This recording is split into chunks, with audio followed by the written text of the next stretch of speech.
Olá, pessoal, tudo bem? Hoje vamos fazer a nossa aula de número 12, a segunda aula do módulo 2 do nosso curso, o módulo sobre programação. Temos essa aula com o título de Introdução ao Python, pois é nesta aula que vamos começar a programar e utilizar o nosso ambiente de programação, o Spider, que está contido dentro do Anaconda, um software que já falamos aqui que você deve ter instalado no seu computador e será muito útil para que você acompanhe as nossas aulas. Você já deve ter visto a nossa aula de auxílio à instalação desse programa, a aula extra instalando o Conda. Então, sugiro que vocês tenham aí o Spider aberto para que a gente possa aproveitar ao máximo esta aula. E ao final desta aula, iremos realizar alguns exercícios que serão feitos no próprio Spider. A nossa aula de hoje está definida em 3 tópicos. O primeiro dele é o ambiente de programação, correto? Ambiente de programação, onde aqui utilizaremos o Spider. Existem outros ambientes de programação também gratuitos para programarmos em Python, diferentes do Spider, inclusive mais leves para podermos instalar em nossas máquinas. Mas a opção pelo programa Spider do Anaconda foi porque o seu ambiente de desenvolvimento é muito próximo ao ambiente que encontraremos na prática e suas funcionalidades e dinâmica irão auxiliar muito para que possamos entender de uma forma melhor o que está acontecendo com o nosso código.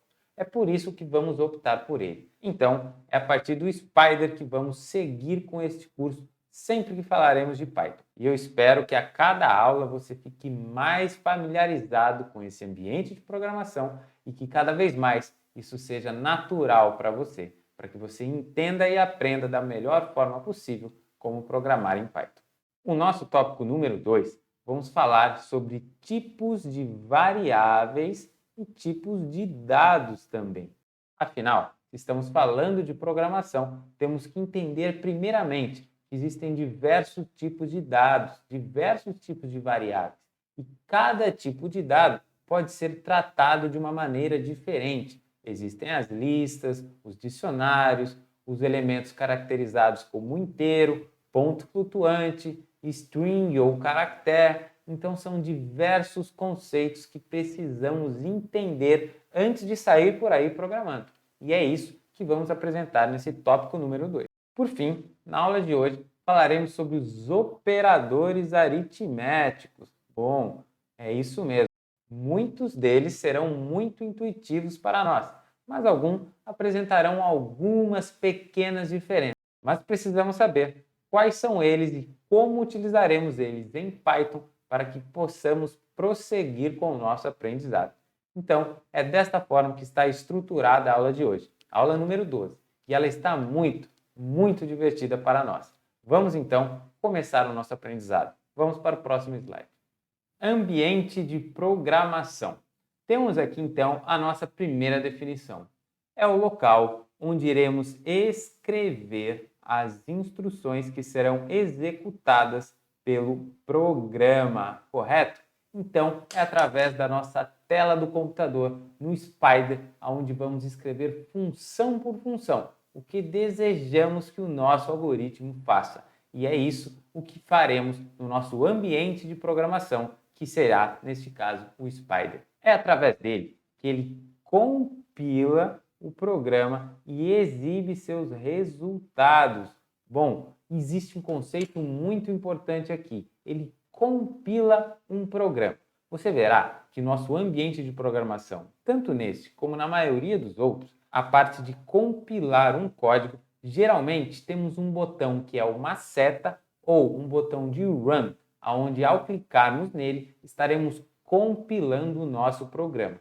E o que significa compilar? De uma forma geral, compilar significa traduzir a nossa linguagem de programação de alto nível para uma linguagem de baixo nível, que será interpretada pela máquina, ou seja, pelo computador. Então, ao compilarmos um programa, estamos traduzindo o nosso código de alto nível para o baixo nível e estaremos executando as suas funções. E é por isso que digo a vocês que ao compilar um programa e exibir os seus resultados. Então, quando compilamos um programa, exibiremos o resultado do nosso algoritmo. Bom, e temos outras funcionalidades também muito importantes. Veja, possibilita a execução linha por linha para a verificação da lógica e possíveis erros. Temos aqui dizendo os breakpoints. Bom, qual é o conceito por trás dessa informação? É que neste ambiente de programação poderemos utilizar a ferramenta do debug e faremos isso quando estivermos desenvolvendo o nosso algoritmo, quando quisermos entender melhor algum ponto específico dele e verificar se existem ou não possíveis erros de lógica em algum momento do nosso código. Então é através do debug podemos rodar linha por linha, acompanhar a evolução das variáveis linha por linha e assim verificar o funcionamento do nosso sistema. A função dos breakpoints, elas dizem para nós quando queremos analisar um determinado ponto. Então iremos direto para ele, rodamos o programa até que ele pare em um breakpoint. E através do breakpoint, aí sim, iremos passo a passo à procura de erros no nosso programa. E assim conseguimos enxergar melhor o que realmente está acontecendo. E é por isso que também escolhemos o Spyder como nosso ambiente de programação, pois ele fornece todas essas ferramentas e um ambiente de visualização das variáveis de uma forma muito prática e didática, para que nós possamos compreender muito bem o que estamos fazendo. Agora, temos também que podemos importar arquivos e bibliotecas. O que isso significa? Em Python existem diversas bibliotecas para diversas funcionalidades que precisamos em nossos algoritmos. Por exemplo, se precisamos plotar algum gráfico, não vamos escrever linha por linha os códigos para que possamos gerar um gráfico em nosso algoritmo. Iremos sim importar uma biblioteca de funções cuja especialidade seja plotar os gráficos e utilizaremos suas funções já feitas, já desenvolvidas para que possamos plotar os gráficos que desejamos. Existem bibliotecas para quase todas as funcionalidades que você pode imaginar. O ambiente de desenvolvimento de Python é aberto e existe uma comunidade muito grande fazendo esse trabalho.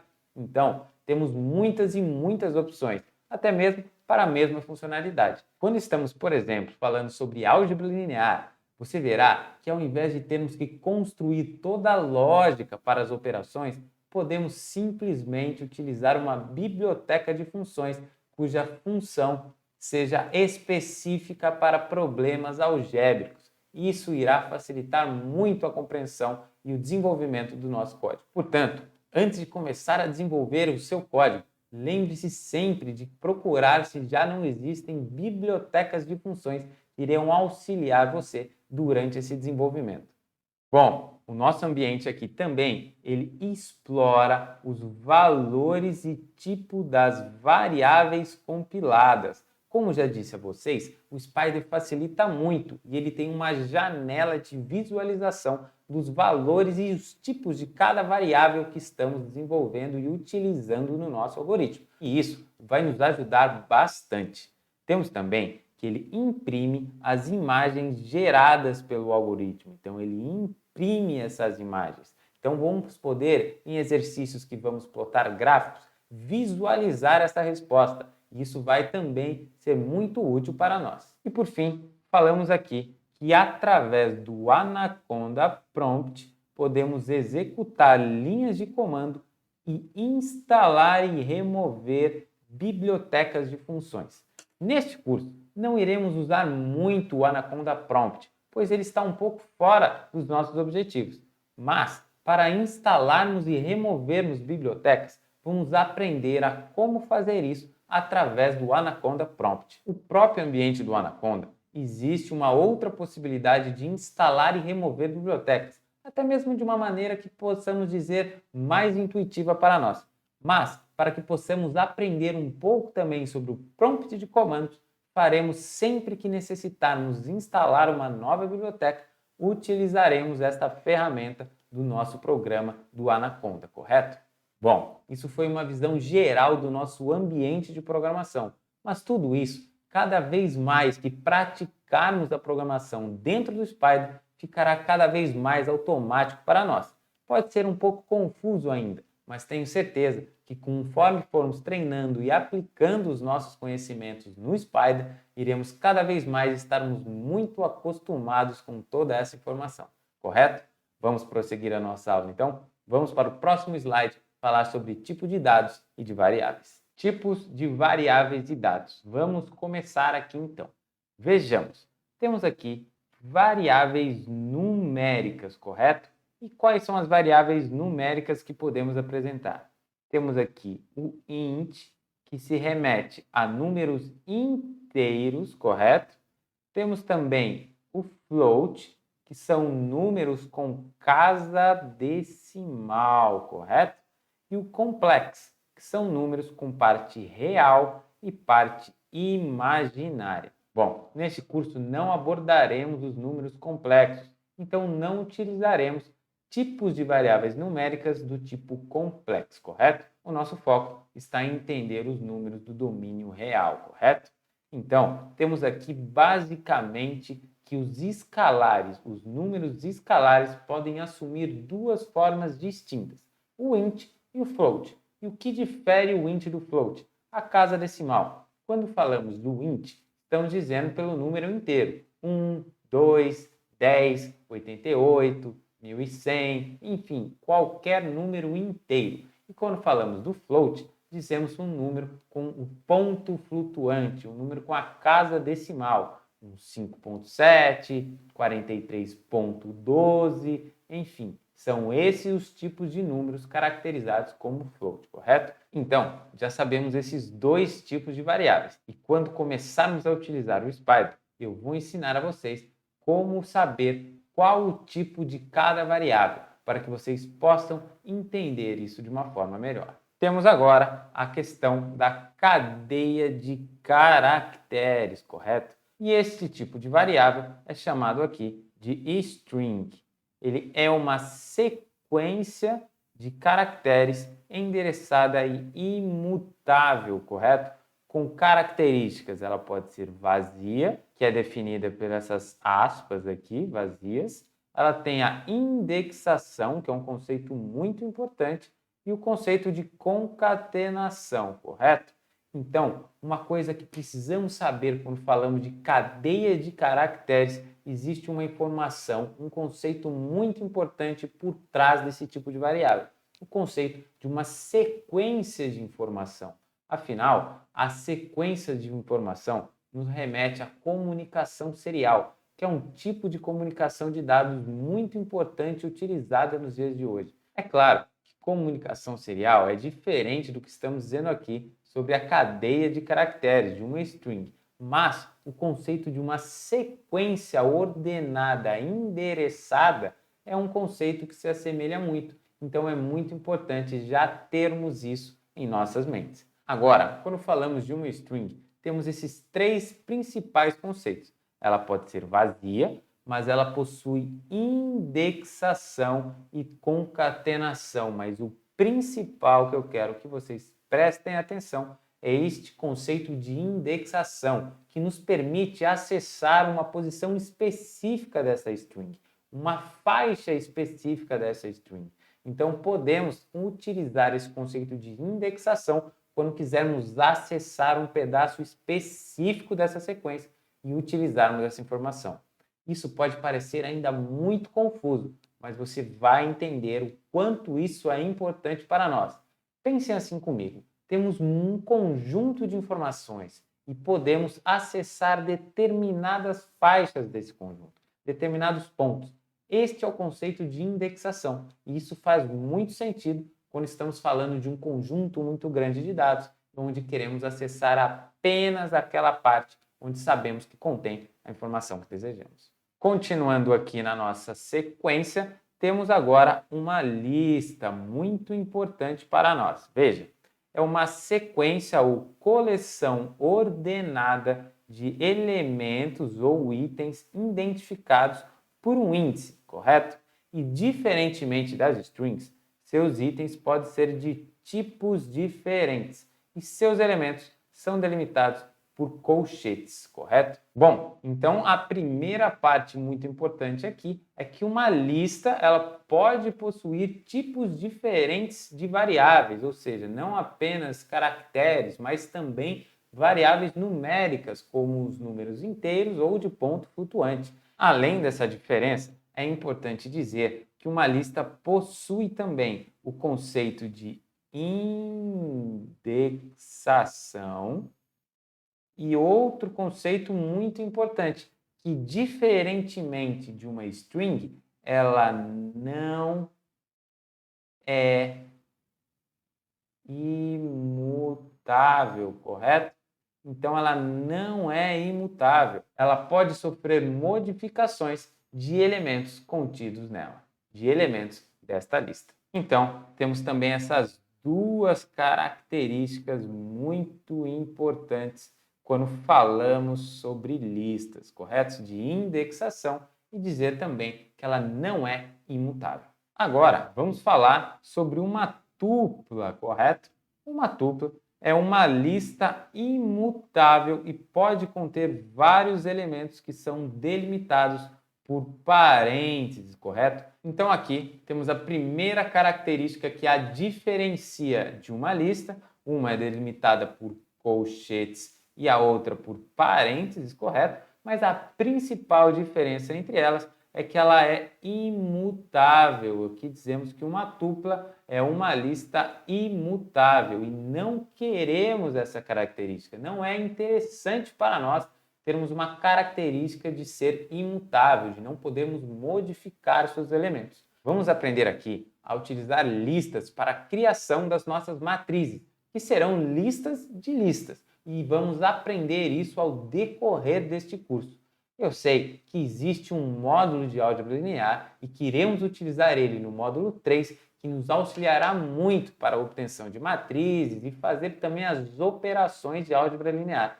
Mas durante este módulo, o módulo 2, estamos aprendendo sobre programação e os conceitos fundamentais para desenvolvermos essa habilidade.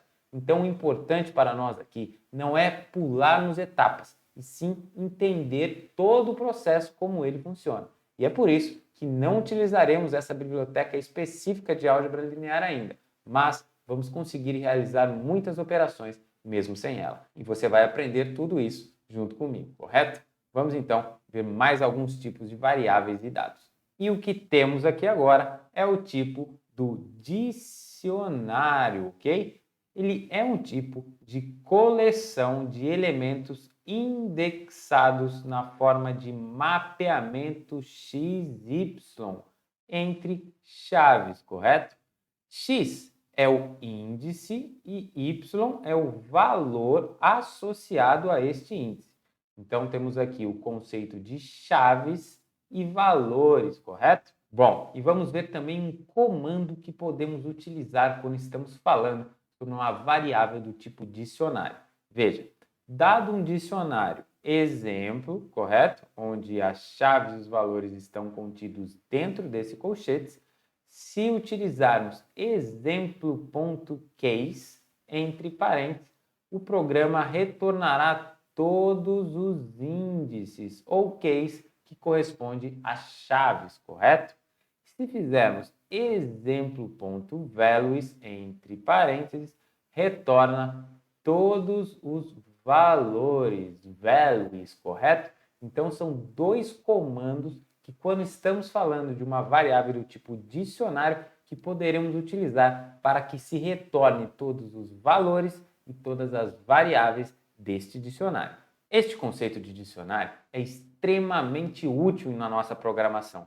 Veja, um mapeamento x e y. Temos então um índice associado a um valor, correto? Isso nos permite que possamos armazenar uma informação e esta informação seja indexada a um valor. Isso pode ser muito importante para nós. Afinal, poderemos armazenar informações indexadas associadas a um índice, a uma chave. Vamos pensar, por exemplo, numa lista de número de matrícula de alunos de uma sala de aula e que este número seja a chave para um valor. E esse valor seja, por exemplo, a nota da prova deste aluno. Então, temos um índice, neste caso, uma chave, que é o número de matrícula desse aluno, associada a um valor. E esse valor, neste caso, é a nota na prova, por exemplo. Então, quando quisermos acessar o valor, ou seja, a nota deste aluno, podemos fazer isso acessando através do índice ou da chave, que é, neste caso, um número de matrícula. E podemos fazer diversas formas, onde veremos que a utilização de um dicionário pode ser útil para nós, correto? Mas o mais importante aqui é sabermos da questão do mapeamento, chaves e valores. Você já deve estar percebendo que os sinais de pontuação são detalhes muito importantes quando estamos definindo uma variável. Temos as chaves para os dicionários, o colchete para as listas, o parênteses para as tuplas, e tudo isso, apesar de parecer um detalhe, é fundamental quando estamos definindo uma variável. E você precisa estar sempre atento a isso. Em programação, você verá que detalhes são muito importantes. O espaçamento utilizado nas linhas, que você vai aprender depois. Os sinais de pontuação que você está vendo aqui, que podem diferenciar tipos de variáveis. Enfim, são sempre detalhes que são muito importantes. Mas você já está percebendo isso e com o tempo e a prática, eu tenho certeza que isso ficará cada vez mais natural para vocês. Continuando aqui, temos agora o conjunto. Este tipo de variável pode ser formada por vários elementos. Sua ordem é indefinida e não podem ser indexados, correto? Bom, são duas características aqui que não possuem ordem definida e nem pode ser indexado. Isso não é muito interessante para nós quando estamos falando sobre análise de dados ou mesmo na criação de matrizes. Mas tudo bem, afinal, esse tipo de variável se comporta da mesma forma como falamos de conjunto em matemática.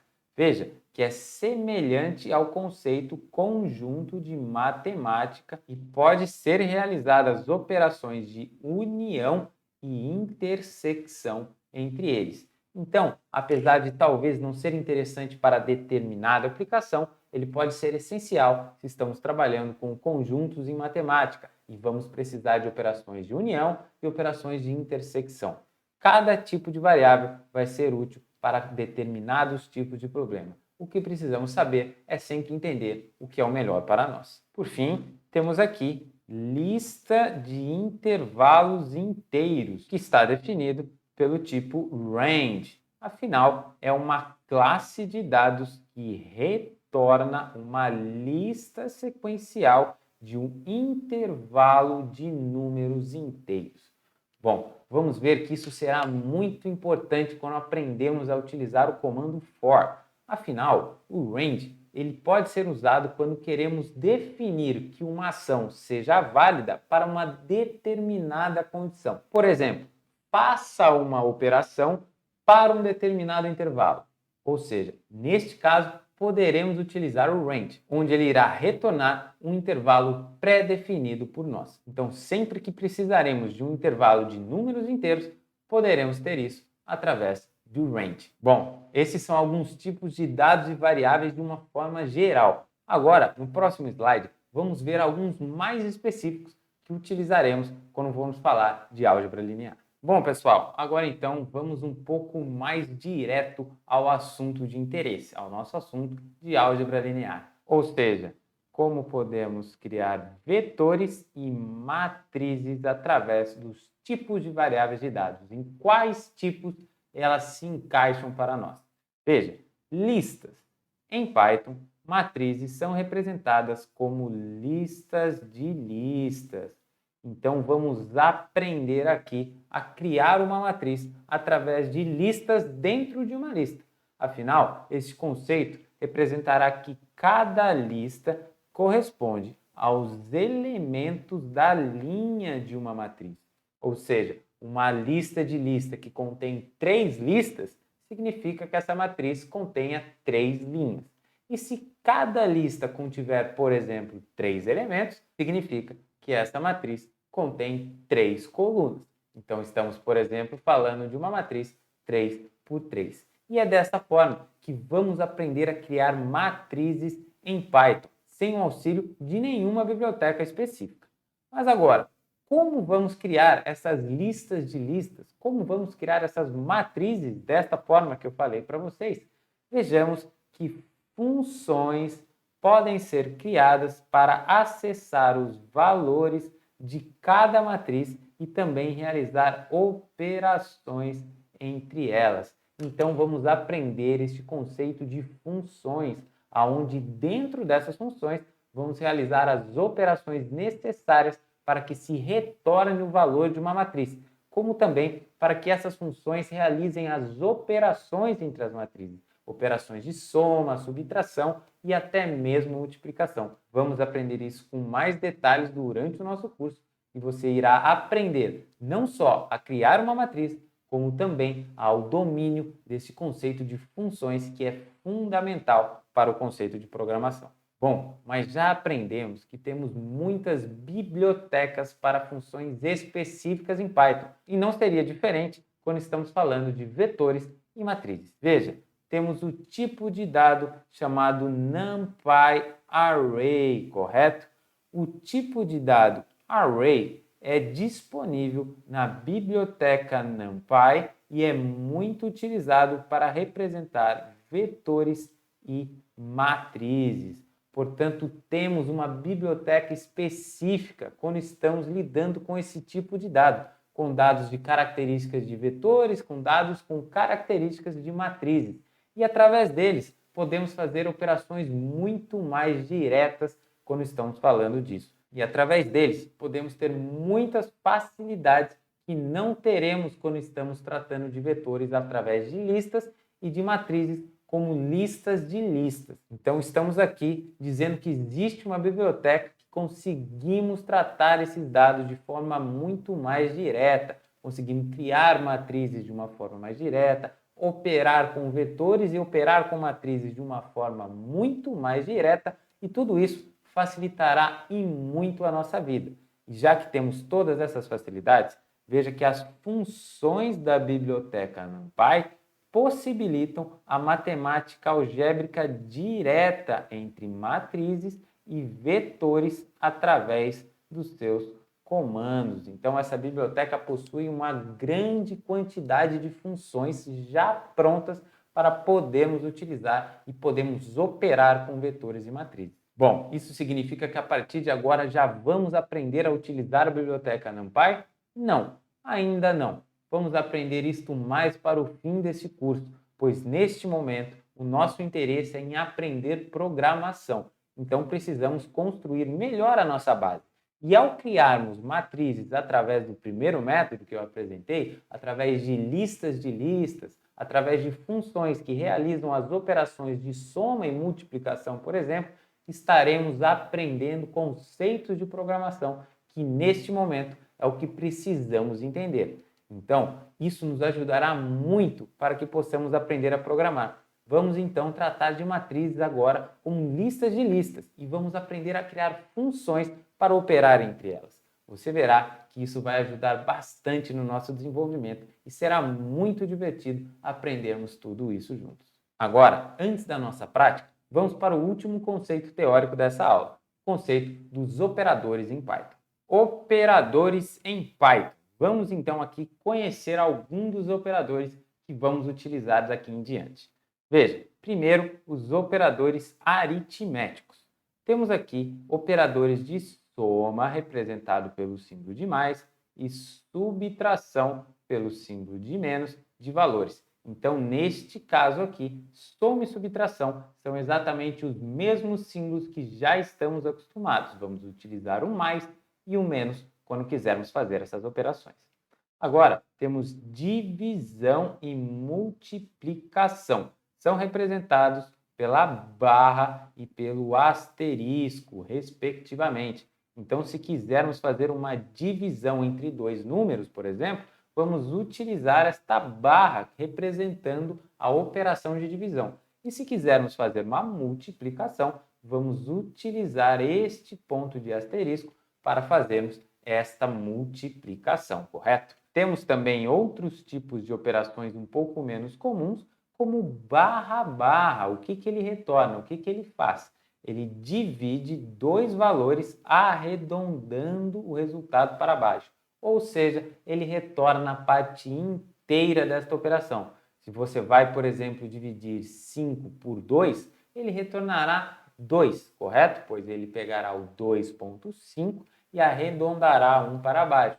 Ou, simplesmente falando, ele retorna a parte inteira do resultado desta divisão. Agora temos o símbolo de porcentagem, ele obtém o resto da divisão. Podemos pensar nessa operação como uma operação complementar à que acabamos de dizer. Afinal, esse símbolo de porcentagem representa que a operação vai retornar o resto da divisão. Então, para o mesmo exemplo que acabei de dizer, ele retornaria meio, 0,5, que é o resto da divisão entre esses dois números.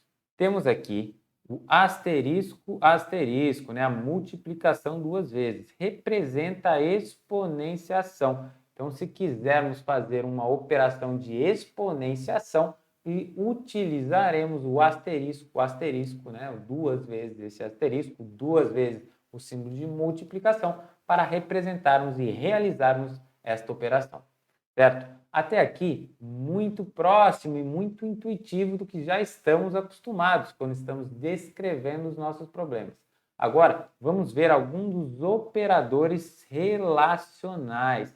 Esses operadores são utilizados para comparar valores e são extremamente utilizados, muito comuns em comandos de repetição, em comandos de comparação, em looping, por exemplo.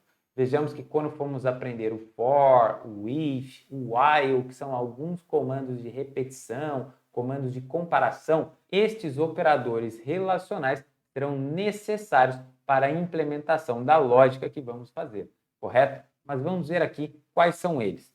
Temos igual, igual para verificar igualdade. Então, lembrando, todos esses operadores, eles retornam falso ou verdadeiro. Então, aqui podemos utilizar igual, igual para retornar um falso ou verdadeiro da comparação entre dois números, por exemplo. Se forem iguais, retornará o verdadeiro. Se forem diferentes, retornará o falso, correto?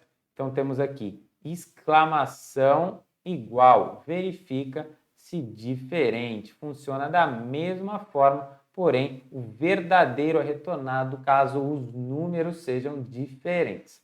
Aqui então temos os que já estamos acostumados, o símbolo de maior, então retorna da mesma forma se um número é maior que, o símbolo de menor, né, o menor que, temos o maior ou igual, temos o menor ou igual. E todos eles funcionam exatamente da mesma forma. Vamos agora conhecer os últimos tipos dos operadores que vamos apresentar na aula de hoje. Vamos lá. Bom, vamos então falar agora sobre os operadores de atribuição, também muito utilizados em lógica de looping, né? Lógica quando aprendermos aí o comando for, comando while, então são operadores muito utilizados aí também.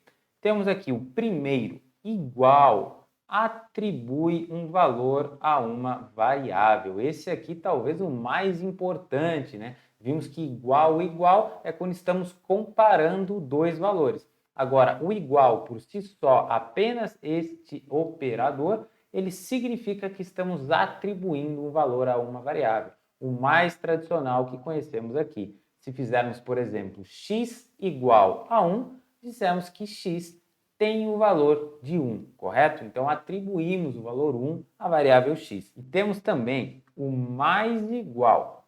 Faz com que a variável recebe um valor atual mais outro. Então, ela recebe seu valor atual mais outro valor. Então, quando estamos atualizando uma variável, por exemplo, utilizamos estes operadores de atribuição. Temos aqui um menos igual, que ele funciona da mesma forma, recebe o seu valor atual, menos, né? É da mesma forma, só que para o operador de subtração.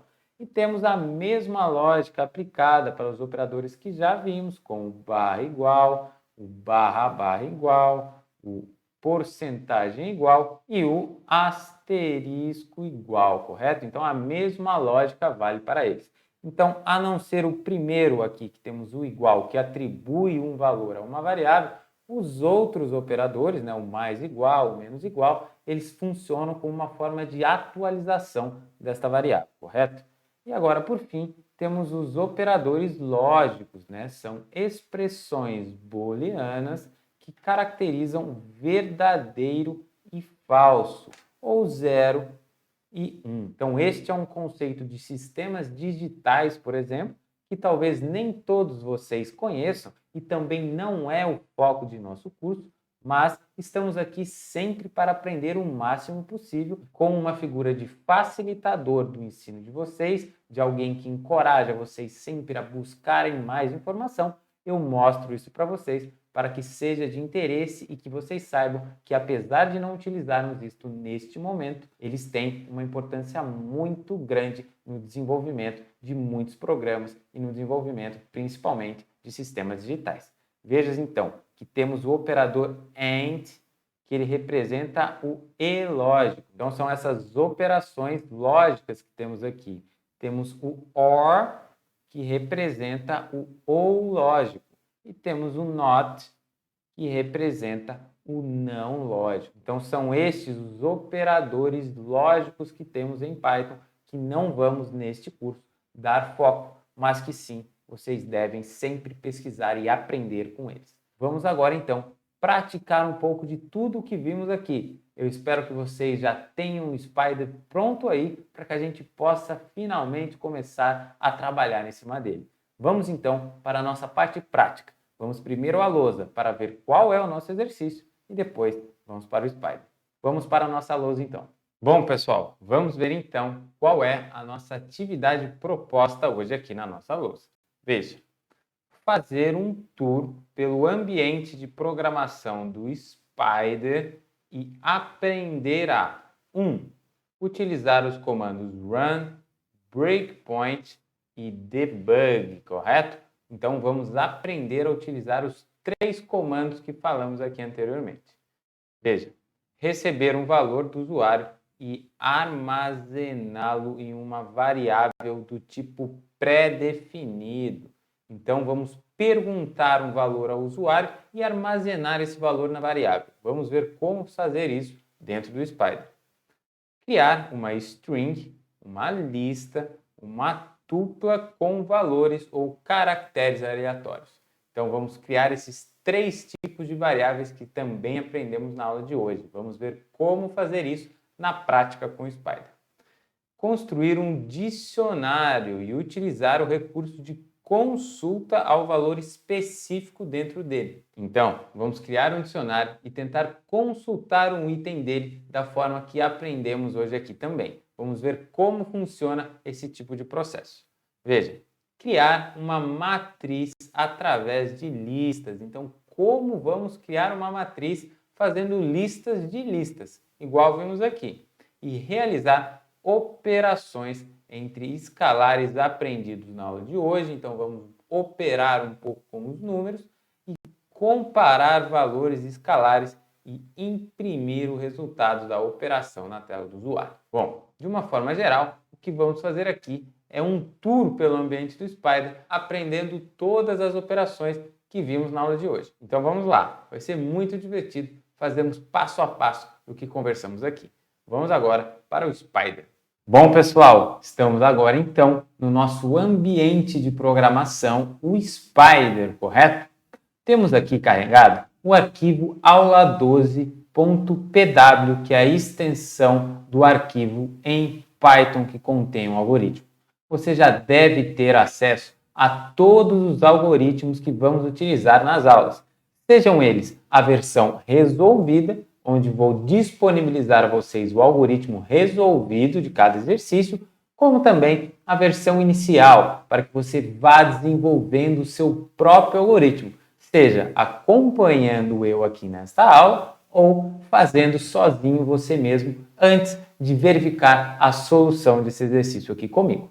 Bom, então vocês já têm um arquivo e já devem ter o Spider também instalado no computador de vocês. Afinal, disponibilizamos também a aula de auxílio à instalação do Spider. Antes de começarmos, você pode notar algumas diferenças relacionadas a algumas sugestões que o algoritmo pode fazer para mim sobre algum comando, e um pouco de como fica a minha interação com este ambiente de programação.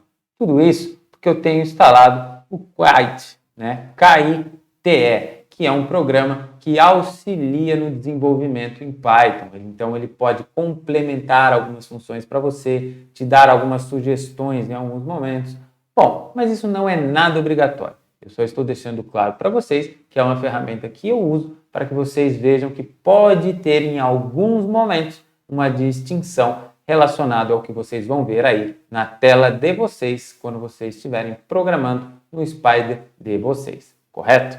Mas agora então, vamos começar o nosso exercício. Veja, eu coloquei aqui algumas linhas de comentários. Veja que as linhas começam com hashtag, ou seja, todas essas linhas em cinza, elas são comentários. Veja aqui que esta linha 41, 42, veja que aqui é a contagem das linhas, correto? 46, 47 até o 49 são linhas realmente de comando. Ou seja, elas não estão comentadas. Mas vamos comentar elas antes de iniciarmos a fazer o nosso exercício, que é lá em cima, lá no 1.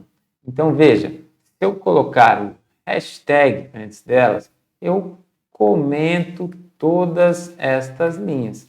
Então, a partir de agora, elas são linhas comentadas também. Este algoritmo está organizado de acordo com o que foi pedido na lousa. Então, temos aqui os itens que devemos fazer passo a passo para aprender tudo o que foi pedido, ok? Item número 1. Utilizar os comandos run, breakpoint e debug. Bom, eu já deixei um código aqui. Vamos descomentar essas 3 linhas e vamos observar o que está sendo escrito.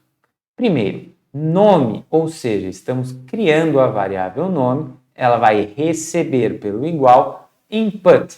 Este comando input, ele é um comando de interação com o usuário. Então, ele vai imprimir o que está aqui dentro, nesta frase para o usuário, e o que o usuário retornar a esta pergunta será armazenado nesta variável input como string. Então, se não especificarmos qual o tipo desta variável que seja do input, ele irá sempre retornar uma string. Depois, vou perguntar quantos anos você tem. Essa é a segunda informação que será armazenada na variável idade.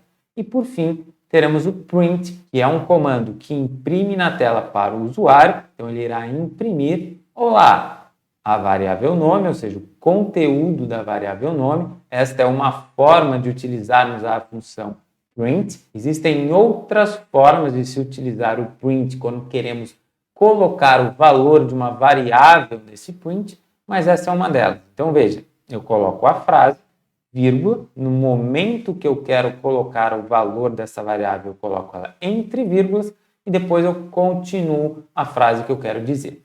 Este /n, ele existe para pular linhas. Então, se eu estou colocando um /n, é apenas para o algoritmo pular uma linha antes de printar na tela. Olá, o nome que o usuário retornou. É um prazer ter você como aluno da Escola Matriz. Bom, vocês podem perceber às vezes que se eu deixar o meu cursor em cima de um comando, ele vai me dizer algumas informações que eu preciso saber sobre esse comando. Veja, ele mostra como é a configuração desse comando, mostra que ele retorna uma string e ele tem algumas informações.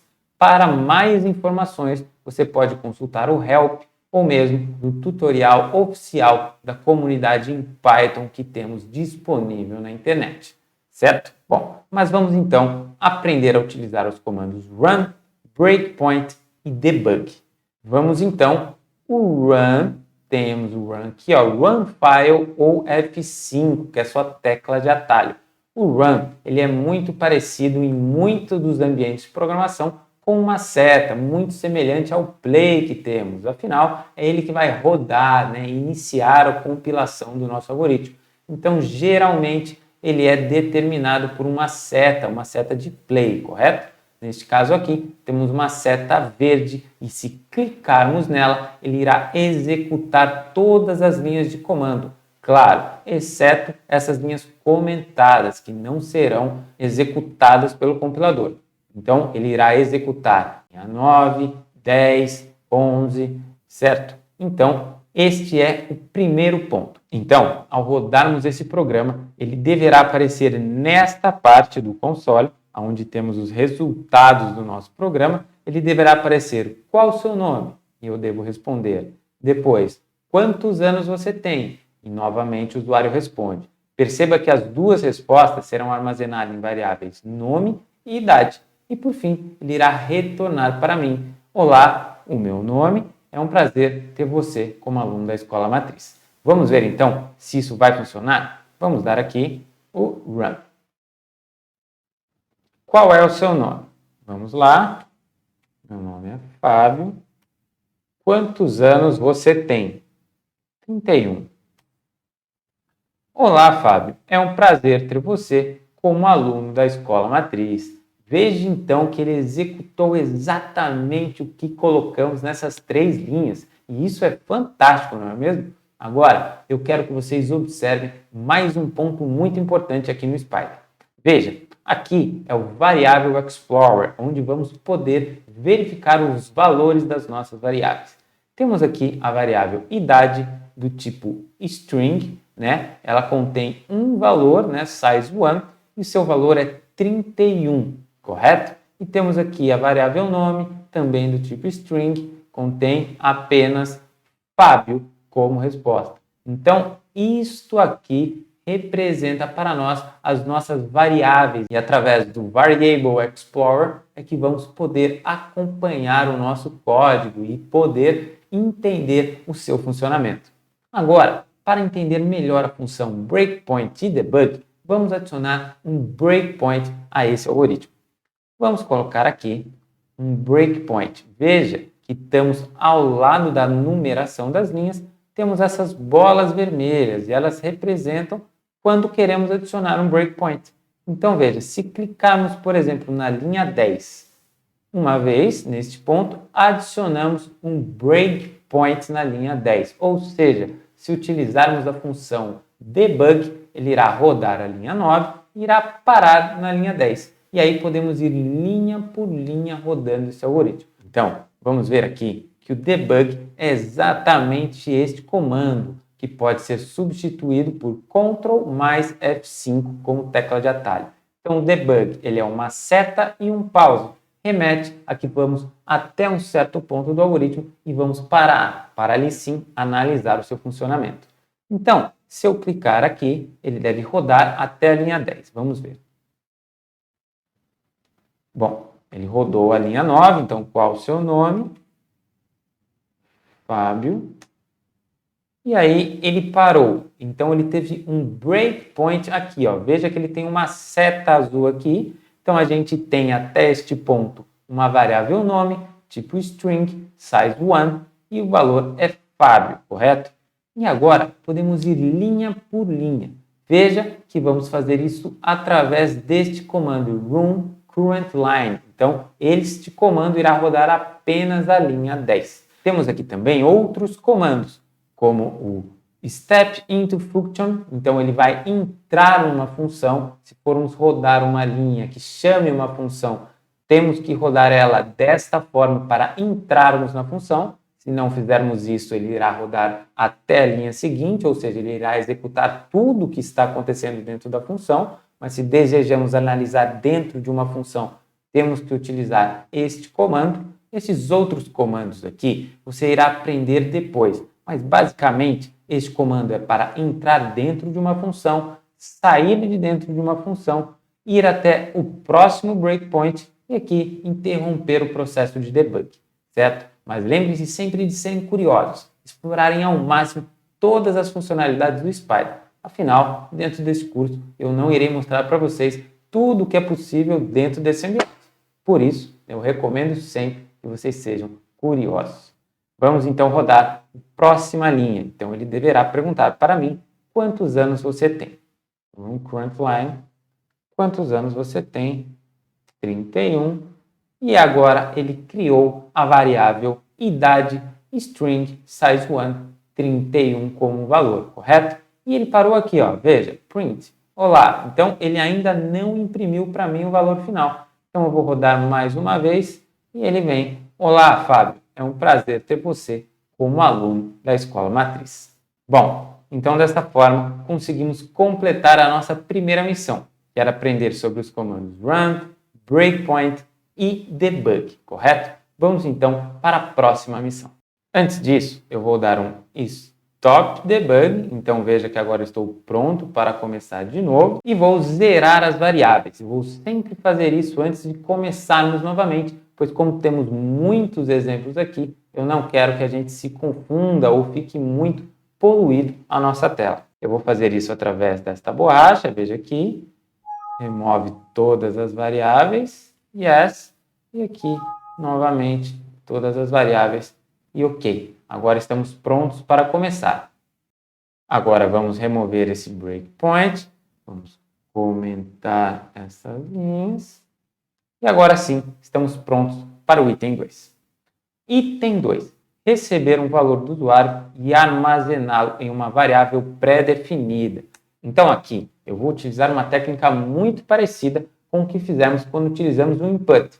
Mas agora eu quero definir o tipo de variável que será retornada pelo usuário. Afinal, se não fizermos isso, será sempre uma string. Vamos lá então. Então eu vou criar a variável x igual int, ou seja, estou definindo que ela será uma inteira. Então eu abro parênteses, input, vou abrir aqui, digite um número, 2 pontos, e y igual float, input, digite um número com casa decimal. E aí, eu vou dar um Enter e vamos compilar este código. Então, digite um número, vou digitar o número 4. Digite um número com casa decimal 5.5. Veja que agora ele criou duas variáveis, a variável x e a variável y, e elas não são mais uma string, elas são números inteiros. Afinal, eu estou falando de escalares, números escalares. Então, eu não quero que eles sejam representados por uma string, e sim por um número inteiro. Afinal, eu vou querer fazer operações com esses escalares. Então, veja que x ele é do tipo int e ele tem o valor 4. E y é do tipo float, que tem o valor 5.5. E tudo isso eu defini aqui, ó, pois eu disse que dentro deste bloco, digite um número que tem um input, dentro deste bloco do input, este valor que será retornado será aqui do tipo float e aqui do tipo inteiro. Então é desta forma que podemos definir as variáveis que queremos receber, que serão retornadas pelo usuário. Isso é muito importante para nós. Afinal, se não tivéssemos essa técnica, seria sempre uma string retornada pelo usuário quando utilizássemos o comando do input. E veja que o int ou o float, da forma que estão sendo utilizados aqui, não necessariamente precisam sempre ser utilizados com input. O conceito aqui é diferente. O que eu estou querendo passar para vocês é que o que estiver dentro do parênteses aqui será transformado, dentro deste parênteses aqui por um inteiro e aqui por um float. Aqui neste caso, estamos usando o input dentro desse parênteses, correto? Bom, então aprendemos mais uma técnica. Vamos prosseguir. Parte número 3. Veja, criar uma string, uma lista e uma tupla com valores ou caracteres aleatórios. Então vamos começar primeiro com uma string. Aqui eu já deixei comentado, mas vamos utilizar esta linha. Então estamos criando uma string programadora. Ela vai conter programador, correto? Então vamos rodar.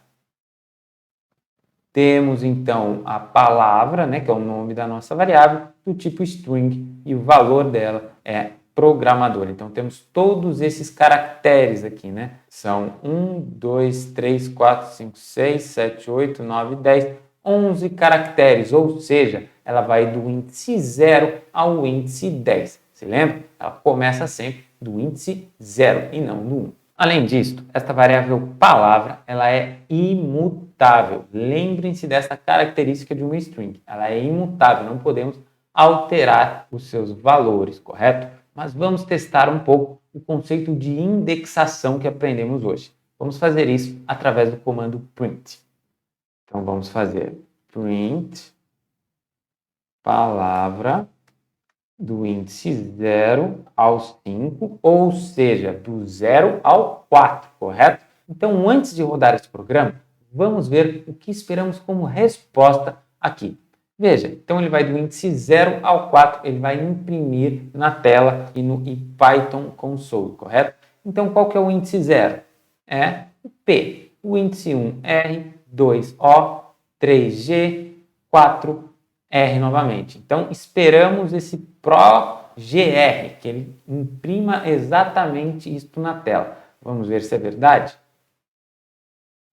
ProGR. Então, exatamente o conceito de indexação que estudamos hoje aqui foi comprovado desta forma. Veja que ele vai do índice 0 a 5 menos 1, ou seja, até o índice 4. Vamos fazer mais um teste. Vamos fazer print palavra índice 4, correto? Então, o índice 4, como acabamos de ver aqui, é o R. Então, vamos ver se ele vai imprimir o ProGR e depois o R aqui. Exatamente.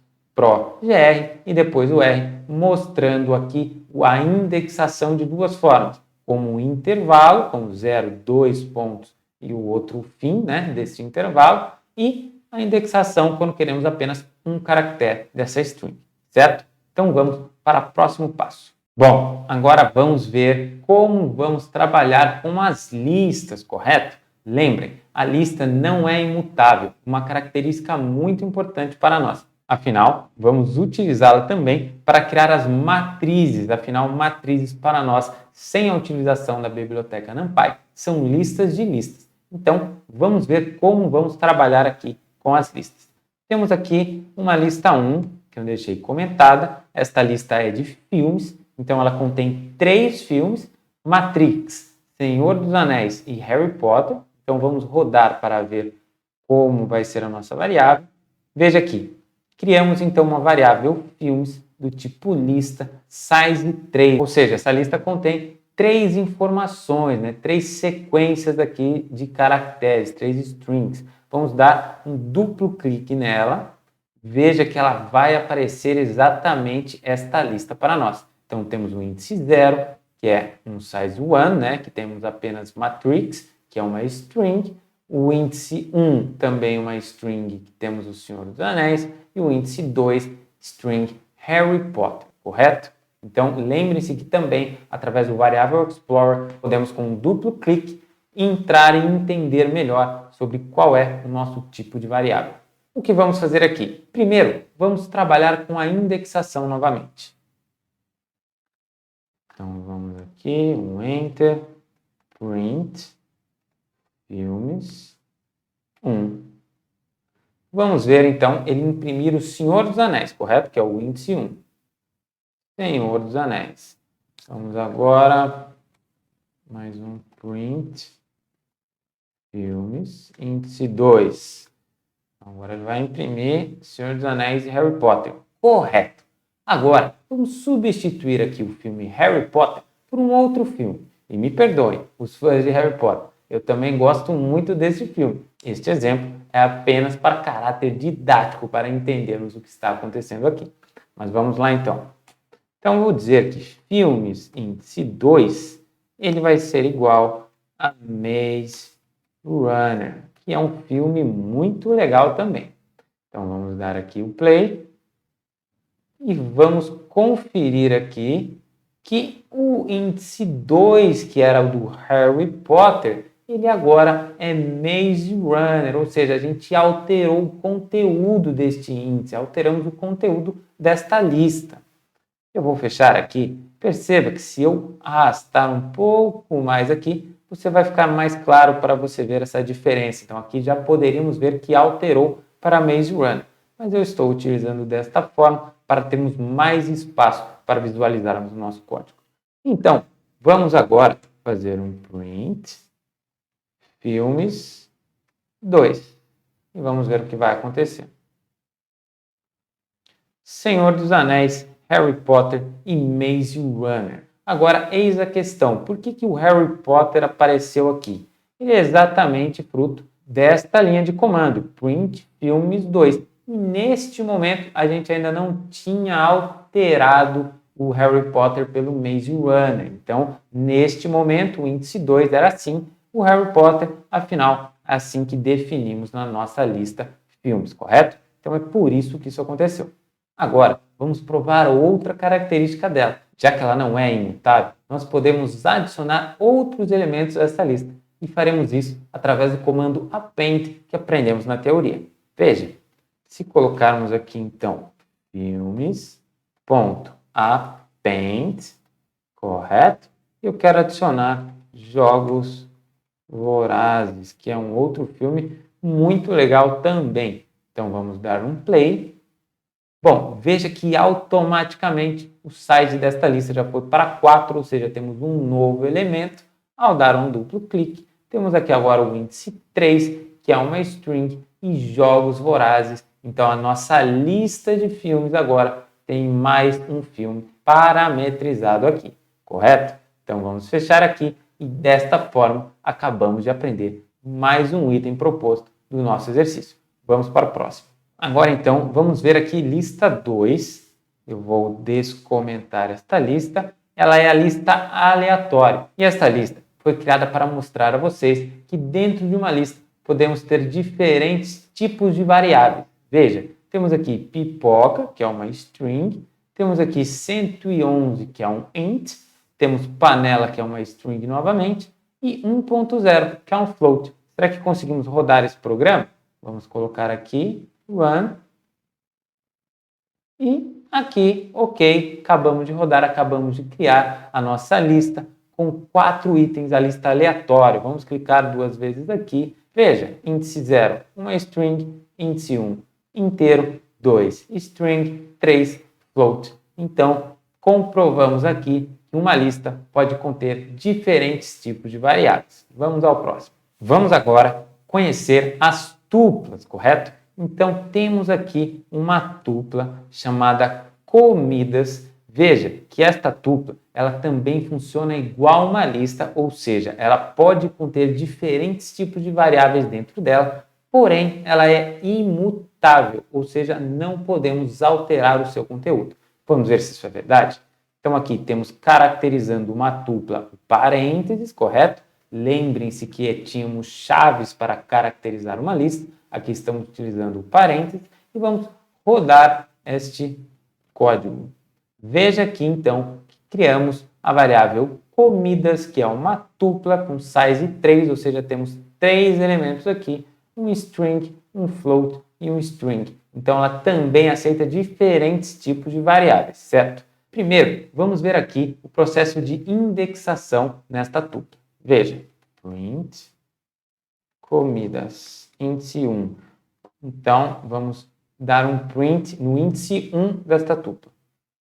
Veja, temos aqui 1.8. E 1.8 não combina muito com o nome dessa tupla, que é de comidas. Afinal, temos aqui miojo, macarrão, e 1.8 está estranho neste ponto.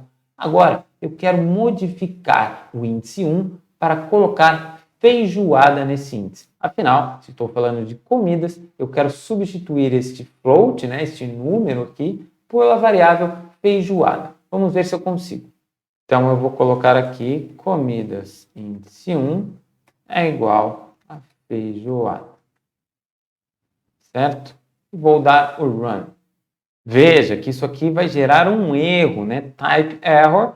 Então, a tupla, esse objeto não suporta essa atribuição de item, Dissemos que comidas, o índice 1, agora é feijoada. Então, ela é imutável e dessa forma podemos comprovar isso para vocês. Bom, vamos falar agora dos dicionários, esse tipo de variável que também aprendemos na aula de hoje. Construir um dicionário e utilizar o recurso de consulta a um valor específico dentro dele. Então, é isso que é a importância dos dicionários. Lembra do conceito de chaves e valores? Vamos, então, aplicar aqui.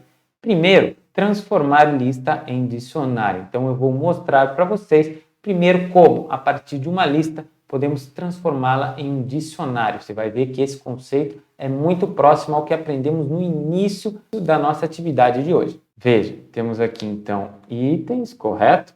Então, temos primeiro, isso aqui é uma lista, concordam? Isso aqui é caracterizado como uma lista. E temos aqui 1, 2, 3 elementos. Cada elemento contém 2 informações. Então, aqui temos uma lista de tuplas, correto? A lista tem 3 tuplas e cada tupla tem 2 informações, no caso, uma string e um inteiro, uma string e um float, uma string e um float. Vamos confirmar isso? Vamos dar o run. Veja, então, que ela criou a lista itens, certo? Variável itens, com 3, né? Tamanho número 3. Então, se clicarmos 2 vezes, vejamos que temos 3 tuplas, né? E cada tupla tem 2 itens, né? Que é uma string e um inteiro, no caso da primeira tupla, então computador e 4.000, então a segunda tupla HD e 350,99, um float, e aqui a terceira tupla. Vejam que o que eu criei aqui foi uma lista de itens com o nome do item e o preço deste item, correto? Bom, agora primeiro vamos transformar esta lista em um dicionário. Vamos aqui então, lista underline itens. Então esse será o nome, dict underline itens. Então veja aqui, é um conceito muito parecido com o que já vimos. Lembram? Tínhamos o int, o float, utilizávamos sempre um comando e dentro do parênteses seria o significado de transformar o que está dentro desse parênteses no que estamos caracterizando aqui. Então, o funcionamento é o mesmo, porém agora queremos fazer isso com uma lista, transformando ela num dicionário. Então, vamos ver se vamos criar agora a lista underline itens, essa nova variável, e se ela vai ser um dicionário. Veja que agora sim, temos lista underline itens como um dicionário. Se clicarmos 2 vezes aqui, vamos ver que o formato dela é muito diferente. Temos aqui as chaves e os valores, né? Então, aqui temos sim como utilizar o conceito de chaves e valores. Então, esta chave está associada a este valor, esta chave, este valor a esta chave. Então, a partir de agora, vamos tentar utilizar este conceito de dicionário. Bom, mas antes disso, lembre-se daqueles 2 comandos de como visualizar todas as chaves, de como visualizar todos os valores. Vamos utilizar aqui então, print lista underline itens ponto case. Abre chaves. E agora vamos dar um print. Então, dict case, ele aparece aqui, computador, HD scan e phone game. Então, exatamente as chaves que tínhamos.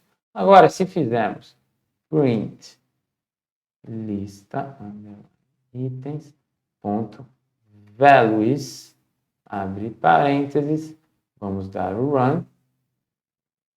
Ele agora printou, além das chaves, o dict values, né? 4.350,99, 1.599. Então, a partir desses 2 comandos, podemos visualizar todas as chaves e valores de um dicionário. Agora, vamos fazer uma consulta a um valor dentro deste dicionário.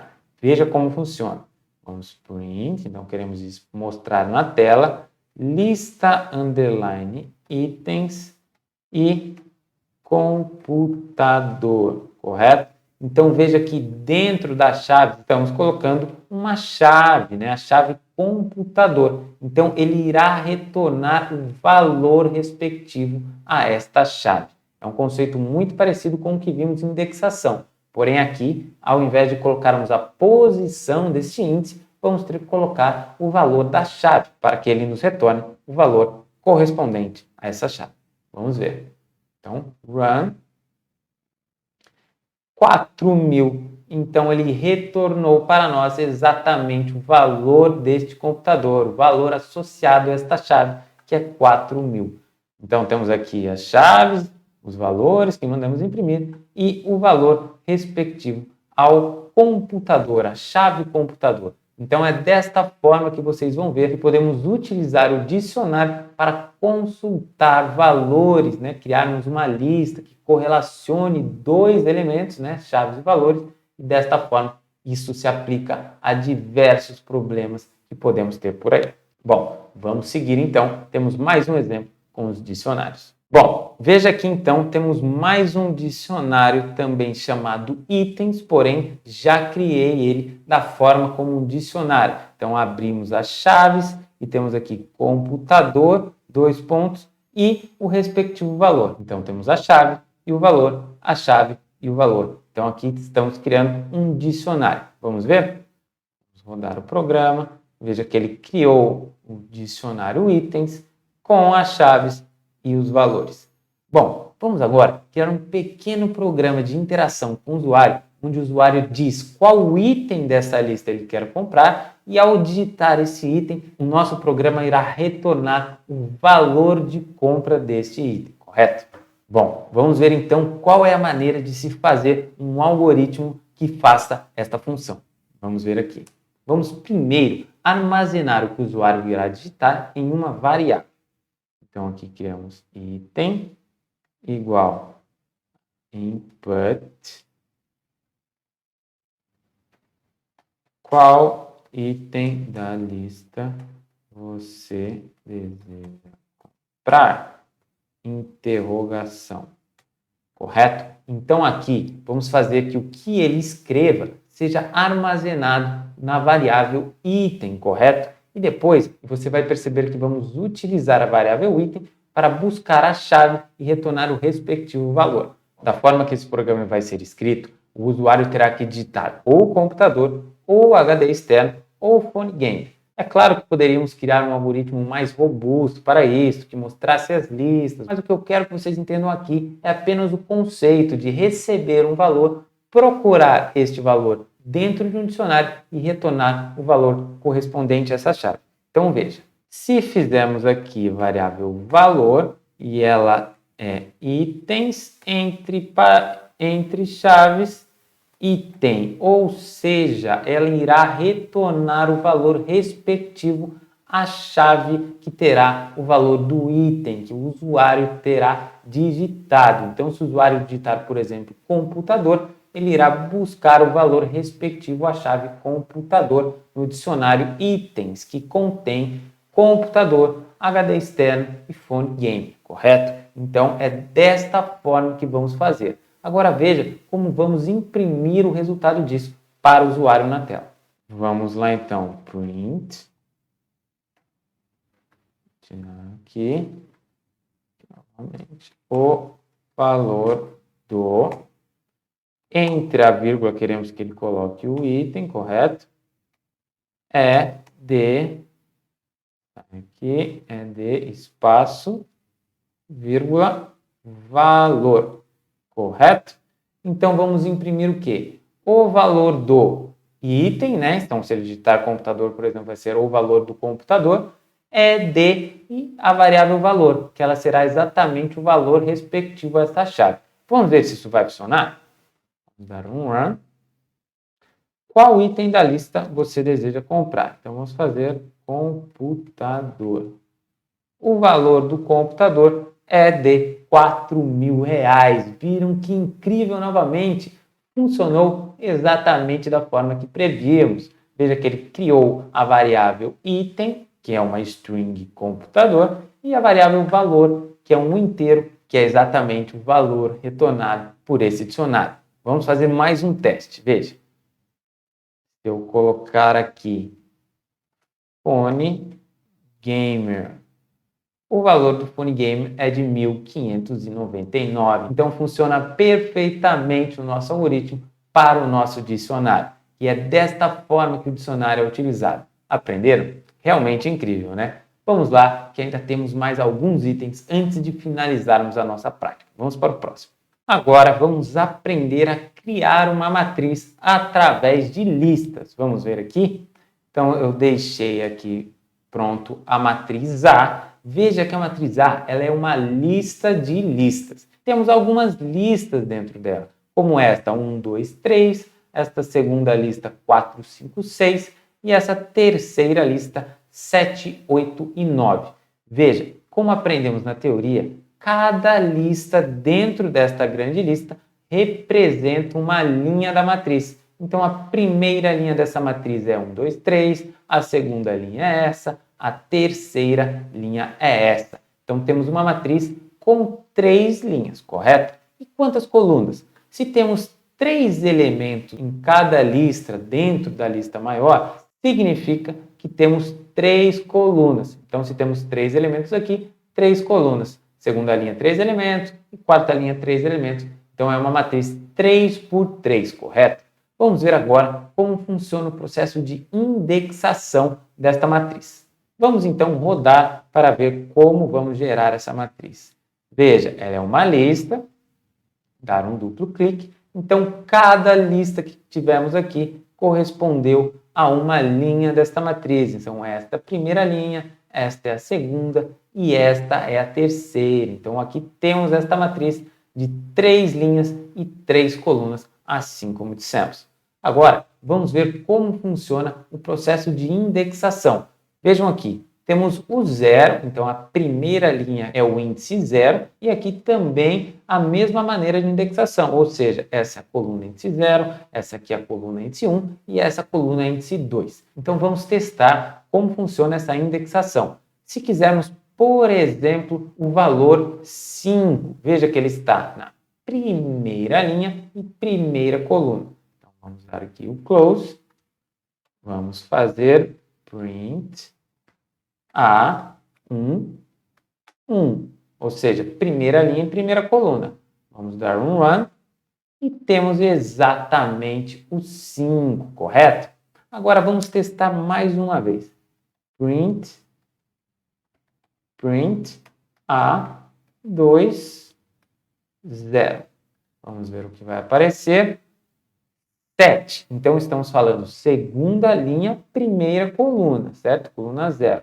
Segunda linha, coluna 0, exatamente o 7. Então, funcionou exatamente como imaginávamos. É dessa forma que vamos trabalhar com matrizes ainda neste modo. Bom, vamos ver isso com mais detalhes um pouco mais para frente. Mas até agora, você já aprendeu o que precisava. Vamos continuar, então, ver algumas operações em Python. Bom, vamos agora, então, realizar operações entre escalares aprendidos na aula de hoje. Deixei aqui criado x igual a 3, y igual a 4. Vamos rodar. Então, temos duas variáveis do tipo inteira e vamos então testar algumas operações aqui. Primeiro, vamos fazer w1 x mais y e w2 igual a y menos x. Vamos dar um run.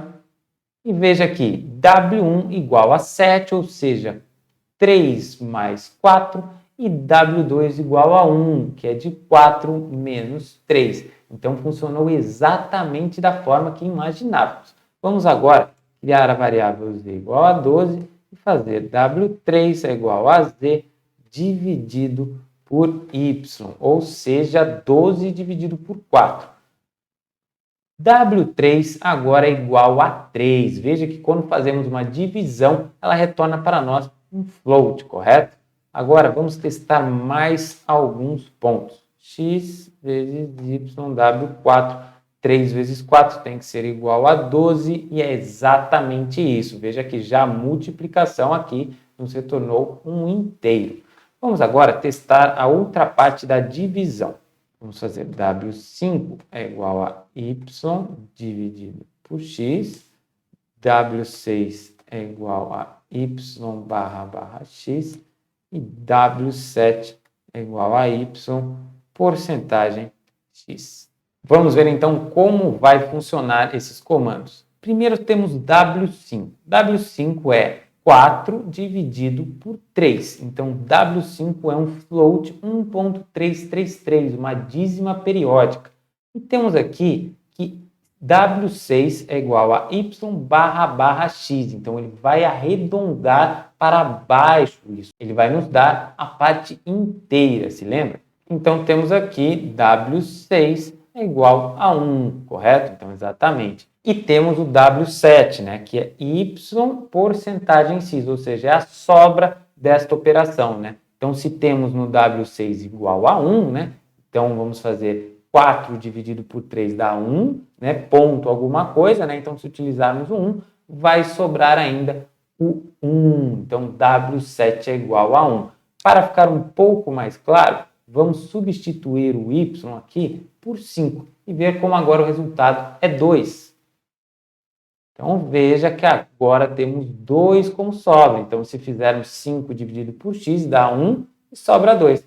Agora, se fizermos 6, tem que dar 0, ok? Então, vamos fazer 6 e a parte que sobra, aí sim, é 0, certo? Então, aqui, acabamos de aprender todas aquelas operações que conhecemos durante a nossa teoria, certo? Você vai utilizar muito dessas técnicas durante a programação, principalmente a parte de atribuir valores a uma variável e principalmente as operações de soma, subtração, divisão e multiplicação, certo? Bom, mas antes de irmos ainda falta uma operação. Vocês se lembram da exponenciação? Vamos fazer um teste aqui então.